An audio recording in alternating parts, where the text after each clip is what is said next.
Welcome to the Max Colonization series. My goal for every planet in this map is to completely strip mine the planet bare, take all those resources that I've mined and bring them back to the main base, and then exploit all the natural resources on the planets. That is the geysers and or any point of interest. So it includes max geotuning all of the geysers in the entire world. And then the next step is to terraform the entire planet into plastic. And I want to do this for all the planets in all the systems. On top of that, I want to set up the max number of mining rockets because there is a cap. Meaning the max colonization represents the complete exploitation of all resources available on the map. In order to do that, I have a crew of 15 dupes that I've been training, and right now they're in the wet gym here, and they have quite high stats, like 41 strength, with quite a few neurovacillator buffs too. They've also gone to the dry gym, where they've been able to get their machinery and athletics up. And in order to support this crew of 15 dupes on their journey to colonize the entire world here, I have a fleet of rockets up here. And there are 9 rockets in this fleet, and there are 4 very unique designs, or at least I think they're very unique, in order to fulfill all the roles needed in order to colonize the world here. The first step in colonization is that I need to send over the Rover A and Rover B, and these contain rover modules, as many as I could fit, as well as 1 trailblazer each, and then living quarters exist in the small nose cone here. And I want to have a bunch of rovers because in order to accomplish all that colonization, there's going to be tens of thousands of dig commands and probably tens of thousands of build commands as well. So I think even though I have a highly trained 15 dupe crew, I think having dozens of rovers that I can launch will also really help as well. And of course I need a couple of trailblazers to establish the base to begin with. Atop these rockets I have a solo nose cone, and I use the small one such that I can fit as many rovers as I could. Inside the nose cone here, we just have the basics of some oxylite, some berry sludge, a toilet, a bed, and of course 2 cozy cactus to fit with you in the not prison cell. Definitely not a prison cell. And then the Rover B is the same as Rover A. And these need to go first because they're quite slow, because they have quite a high burden with all these rovers. So let's send these off. Here we are in the center. So these 2 local planetoids, this one is connected with the teleporter, which I'll show later, and this one is so close that I've kind of did a pre-test kind of a test colonization of this one. But it was pretty easy because it was so close. But I think the next one I want to go to is the water one, because I want to get space materials. Because as you saw, I'm still using steam engines right now, and I'll explain that later. But I want to get some super coolant. So I'm going to colonize the water planet first. I'll send them up here. And these are the slowest, so they do need to go first. Acknowledge. What's wrong? Oh yeah. I'm sending these duplicates across the space here in this tiny, just enough resources to survive nose cone. Definitely not a prison. And I'm also sending them off with not enough fuel to return. I'm sure they'll be fine. There's no need to worry because I do have a way to get them back, but it's kind of funny. It feels like I'm just sending them off to their doom here. So we'll send the 2 rovers off because they gotta get there first. Where are they coming? One of the goals with this colonization is that at the main base here, I'll just zoom out and show you. There's a lot of stuff going on here. I don't mind having all the massive infrastructure going on at the main base, but at the different planetoids, I want as little infrastructure there as possible. I'm not trying to establish bases. I just want to exploit the entire world and then get out. I don't want to establish bases. That's way too much work.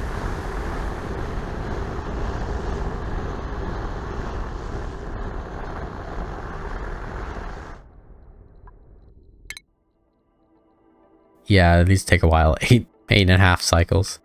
Those nose cones have enough. They have enough to survive the space travel. However, they don't have the resources there to survive on the planet. And that's where these 1, 2, 3, 4, 5 home rockets come in. And these home rockets supply all the duplicants needs for living on the planet. This way, I don't have to build any of the life support infrastructure on the planet itself. It all exists already pre-built inside the rocket. And each of these home rockets can support 3 duplicants for 100 cycles, which means that I can support 15 duplicants for 100 cycles. Let's go ahead and we can look at one here. And this is the layout I've chosen. And we have this one, right? So we have the barracks with 3 cots. We have a washroom. And then we also have a great hall here. I have a signal counter for how many days in space. I have atmosuit docks so that they have full atmosuits when they're on the hazardous planet.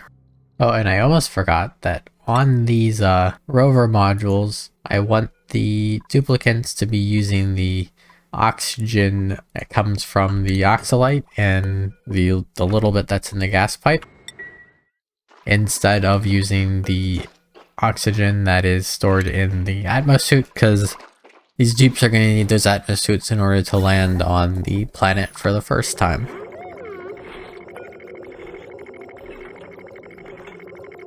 So, a big question is why 100 days, right? So the main reason is spacey, or I should say the amount of space available inside the rocket and also on the outside of the rocket.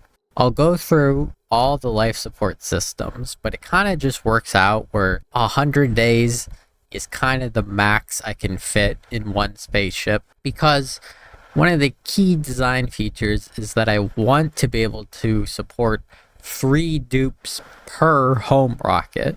And if I want to fit 3 dupes worth of life support in one rocket, I need 3 atmosuit docks, I need 3 mess tables, I need 3 beds, and then I need enough water to support the bathroom. I need enough food to support all the dupes, I need enough oxygen to support them all, right?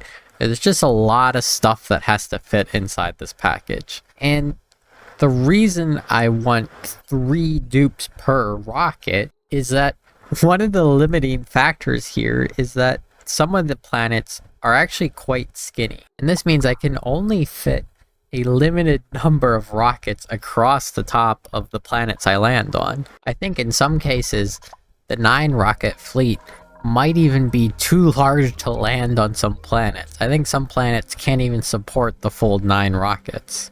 So the compromise I made here is that instead of trying to support these dupes for longer periods of time, I'll limit it to 100 cycles, and then what I'll have to do is periodically pit stop back to the main planet to refuel on fuel and also just refuel all the life support systems as well. I'll call these pit stops vacations for the dupes. Oh, who did that? Bert? What?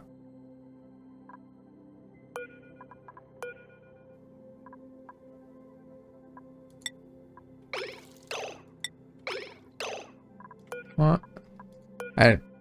Yeah, I think I've experienced this before. Well, sometimes when going into space, like certain things don't get unrestricted, even though it's explicitly stated as uncontrolled, access restricted.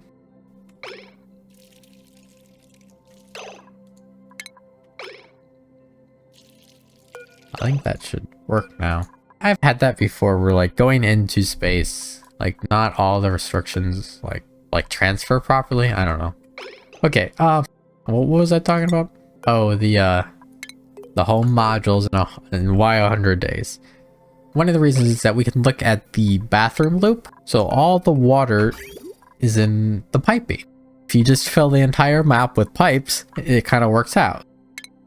So it's 120 tiles total available in the rocket where you can put pipes. But then it's -5 tiles where you can't fit the pipe. So it's a total of 115 pipes. And it's 10 kilograms of liquid per pipe. Each flush takes 2.5 kilograms. And then you need 3 flushes per day because each dupe needs 1 flush each. This means that the total number of days where every dupe can use the bathroom once is 153, which is 100 days plus some buffer.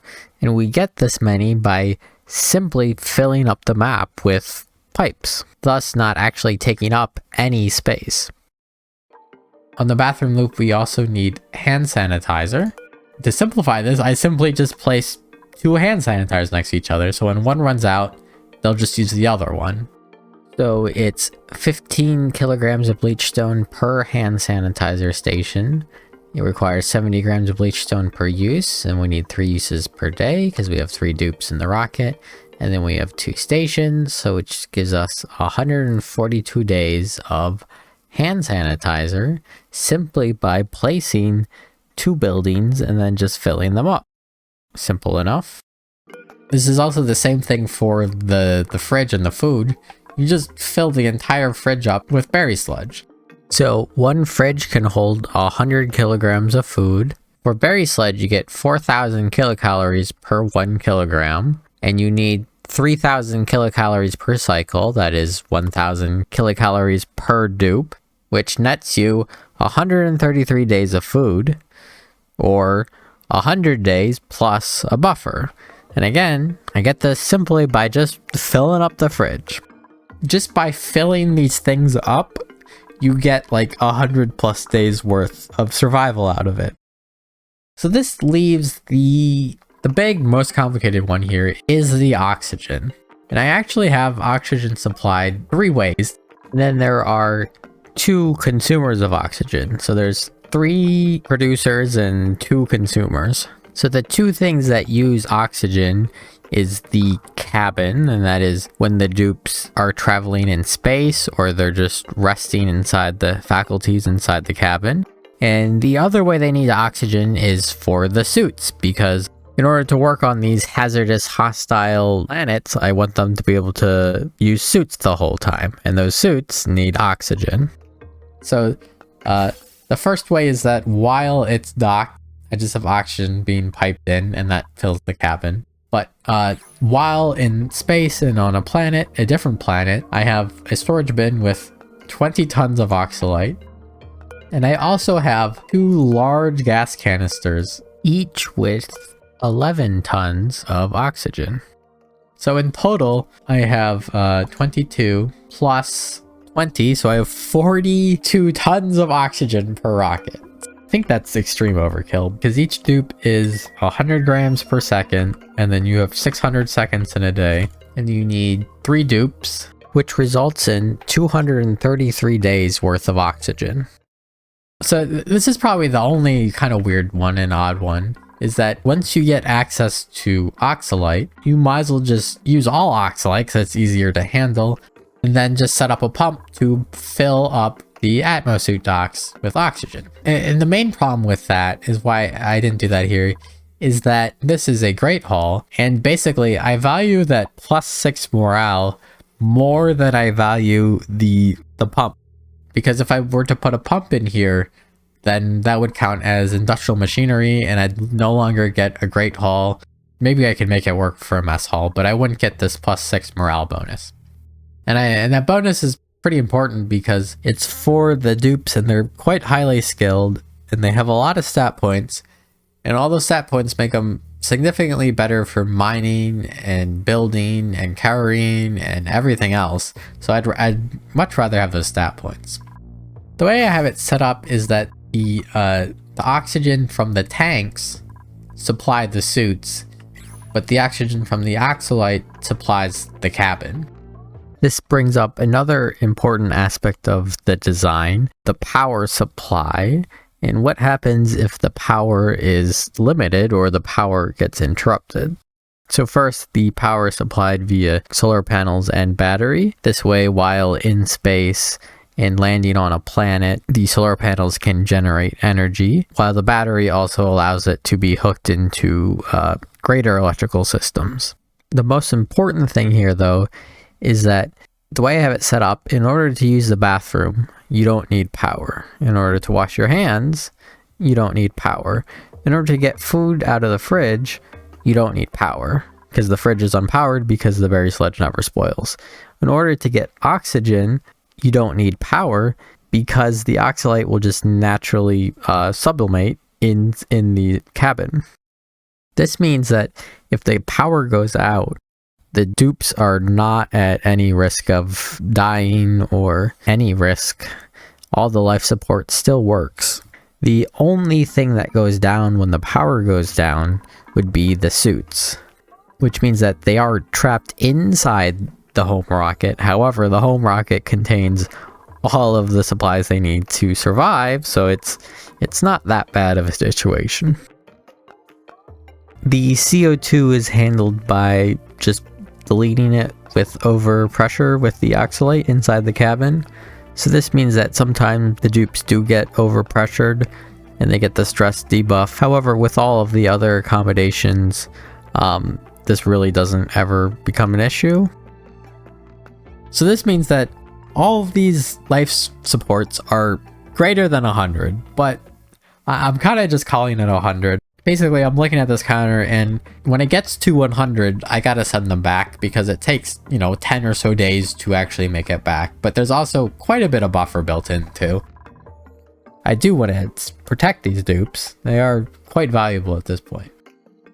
What else here? Oh yeah, and then one more kind of odd thing is that when you have 15 dupes, 3 per module, I only want the dupes that live here to be in here because, one, to balance out all the oxygen consumption and the food consumption and the bathroom usage. But the other issue is that I don't want them to drop their suit. I want them to always dock their suit.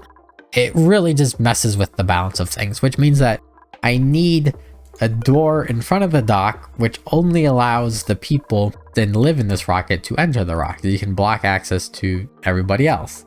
I've already set this up, so this is for like Ellie, Pei, and Hassan, right? And this is their rocket, and I don't want anybody else to use the amenities in this rocket. So you need to put a door with limited access in front of it.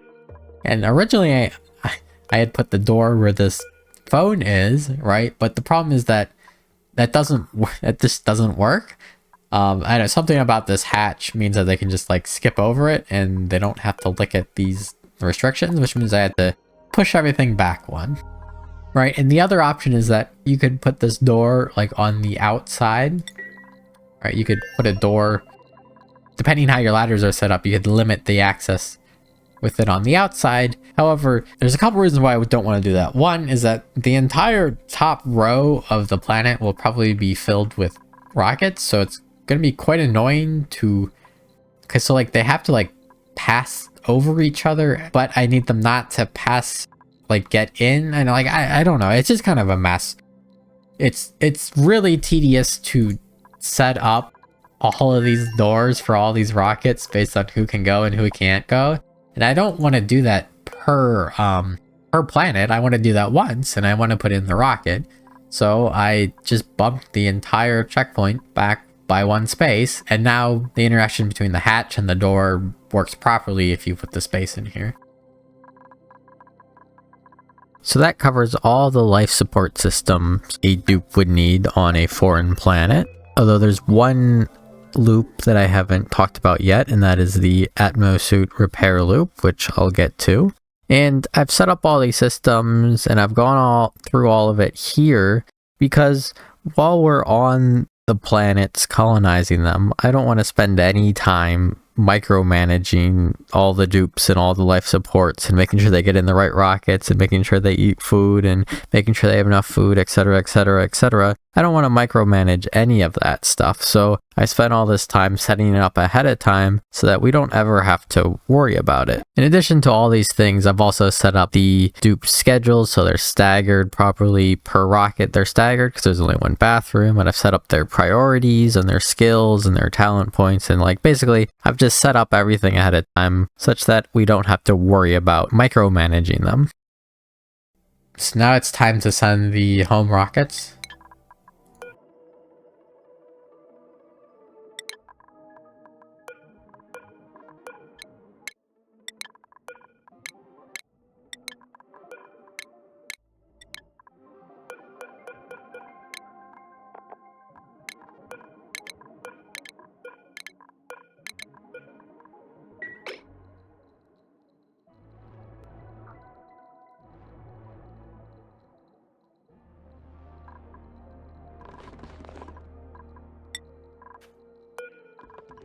Here they all come.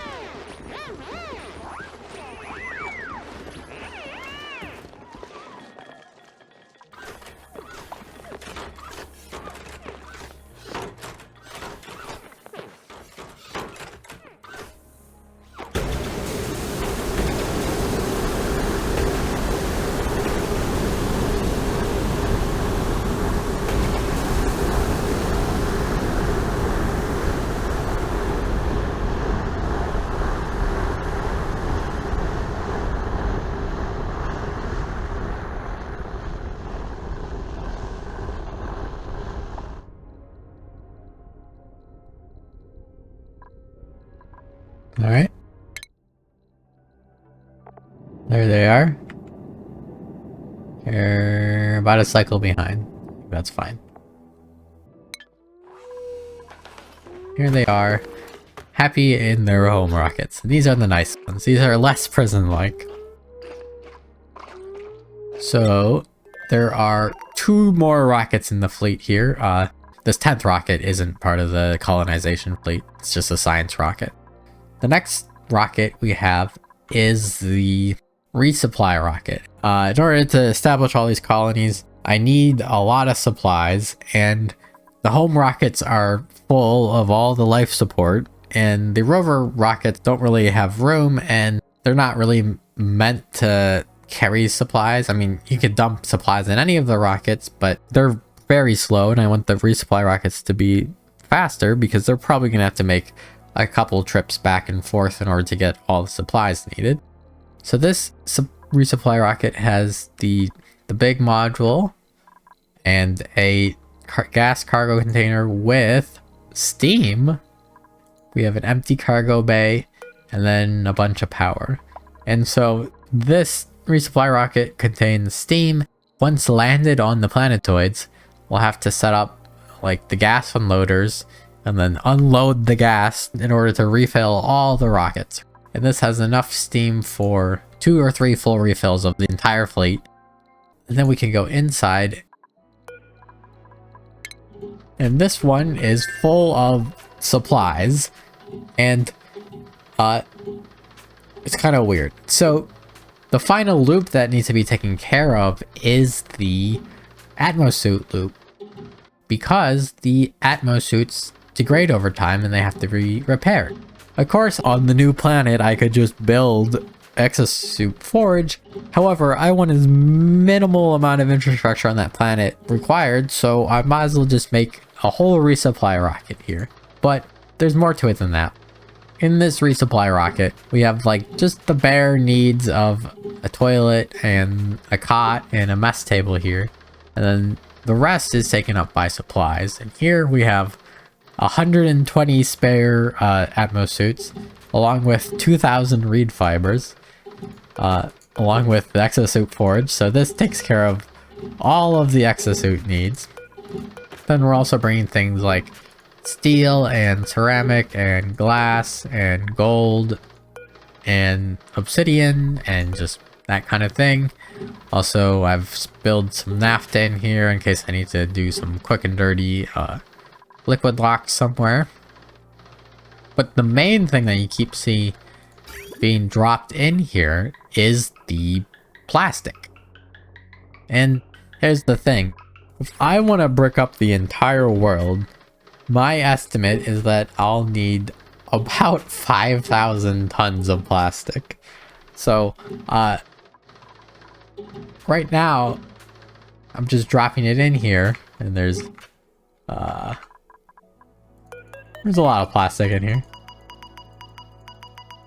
A little bit of plastic. And there's actually 2,300 tons of plastic. So I've actually fallen way short of the amount of plastic I wanted, but this should be enough to do a mission or two before I need to resupply. And in that time, I have the systems going in order to resupply. And the plastic is coming from... do I need to launch these though? 7, 6, 5. Well, I think I just need to launch these.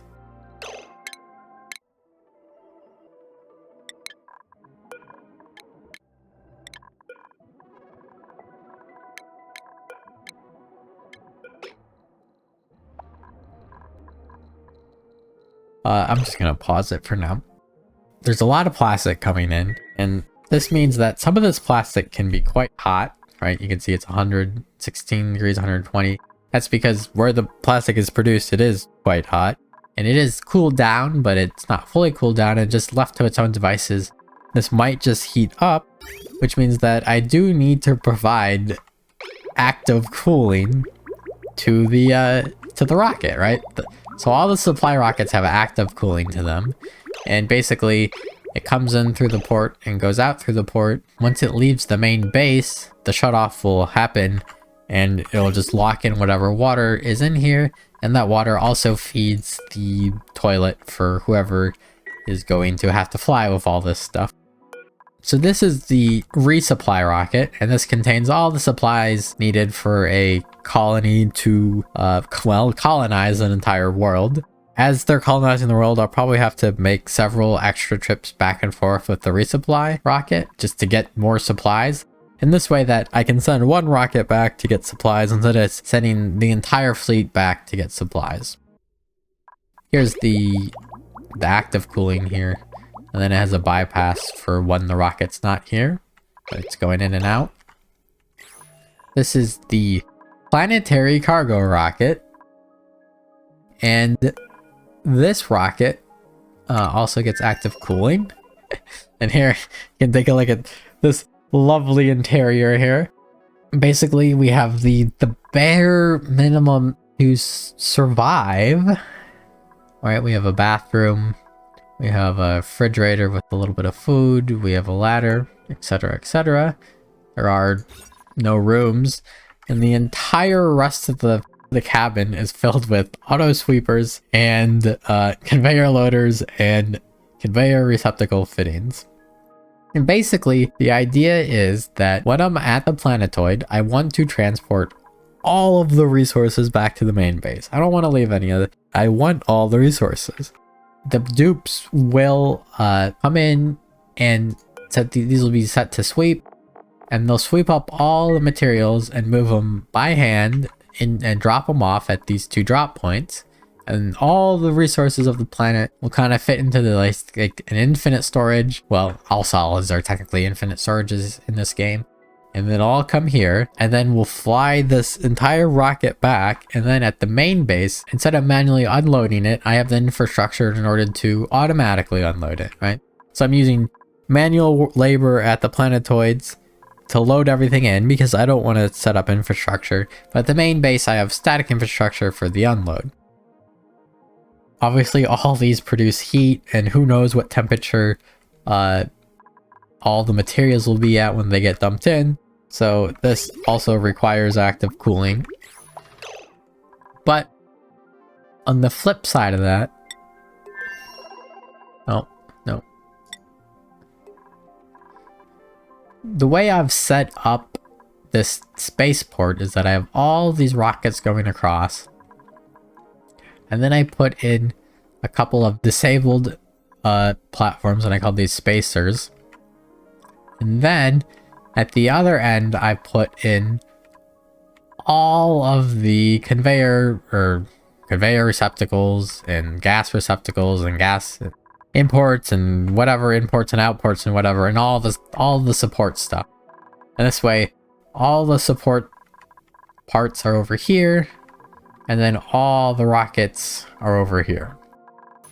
I had 12 outgoing conveyor loaders. You can count them. There's 8, 9, 10, 11, 12. I also have 12 conveyor rails going out here too.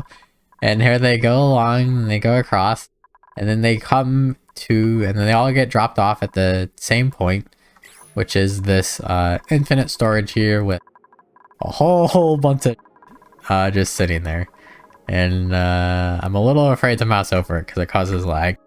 So it's just around there, yep. And also with all the support here, I also have plastic coming in from the various sources of plastic I have in order to create the 5,000 tons of plastic that I'm going to need. These are conveyor outs too, however, these are for things that off-gas, so like slime and polluted dirt, because the resting point for all these resources is in a vacuum, and that's for lag purposes, so I'd rather just keep everything in a vacuum and not have off-gassers inside here. So the off-gassers get conveyored off into just water pockets. And then over here, I also have all the 1, 2, 3, 4, 5, 6, 7 oxygen ins for the for all the oxygen tanks, as well as a steam in for the fuel. So these are ready to launch.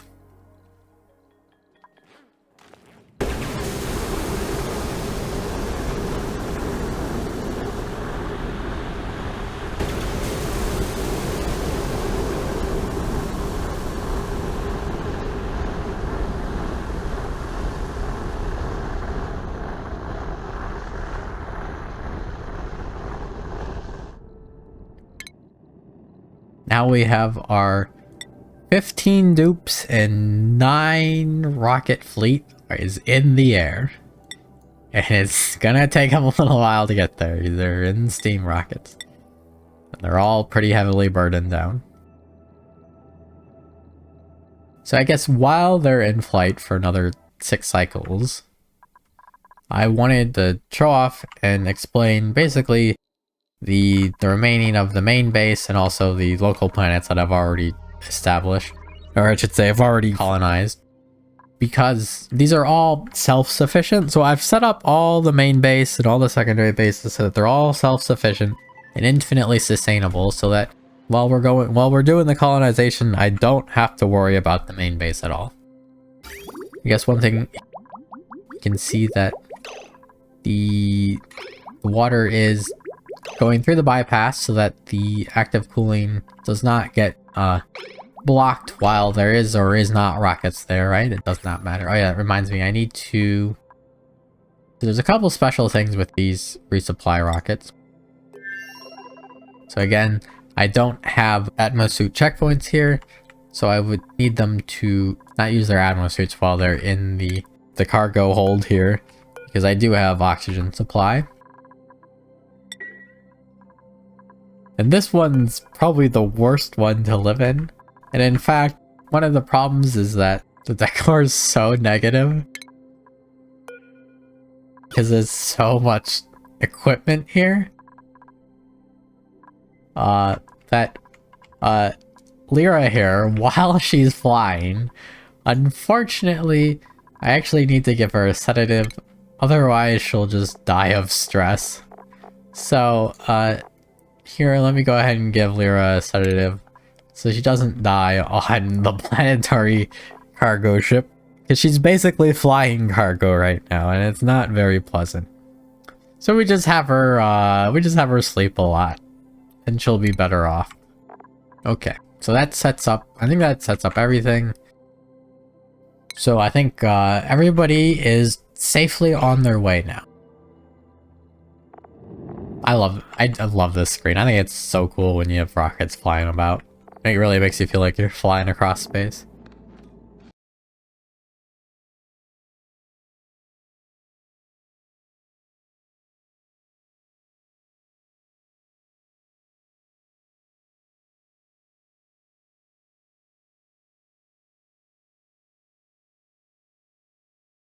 This is the home base.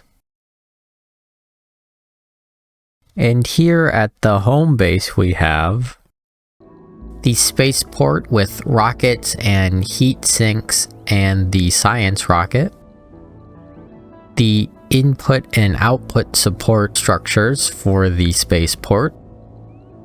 Radbolt generation. Polluted water vent tamer. Infinite storage. Natural gas vent tamer.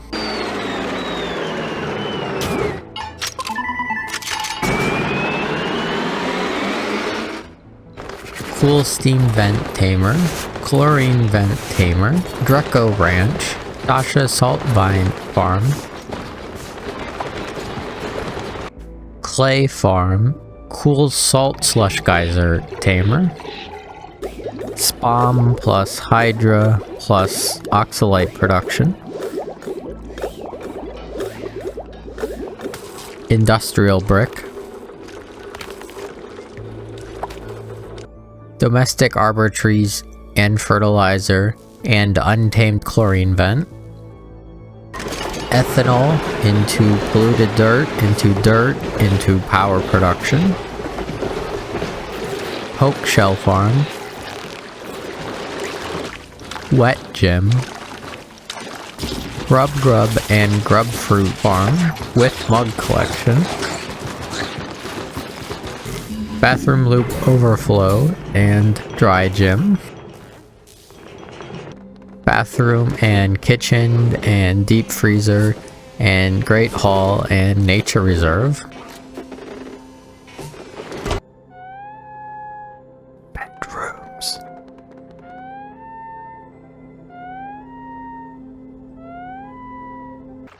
wild arbor tree farm and pip farm, plastic Dracos and bristleberry farm,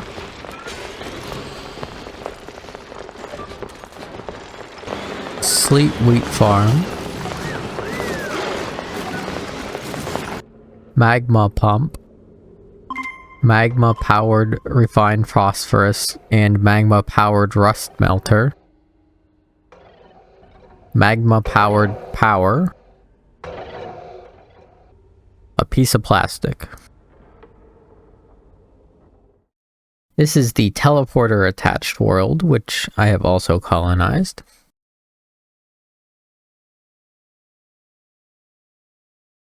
Spaceport, which has been replaced with solar panels.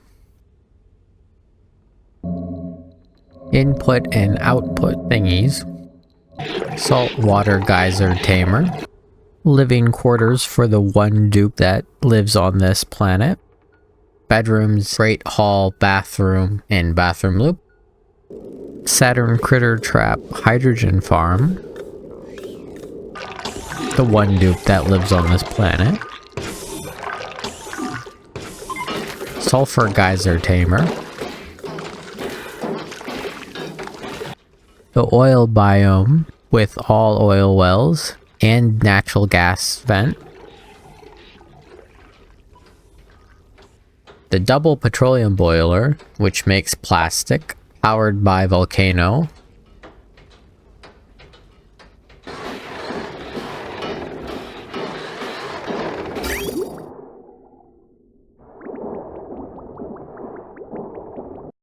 This is the test world that I colonized.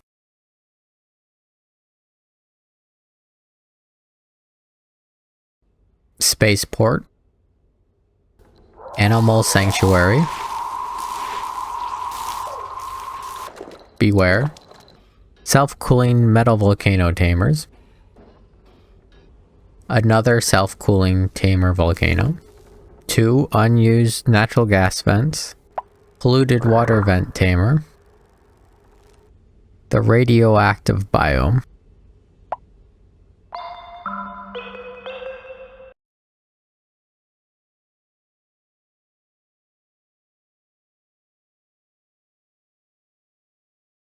and that's the base tour. The fleet is on its way.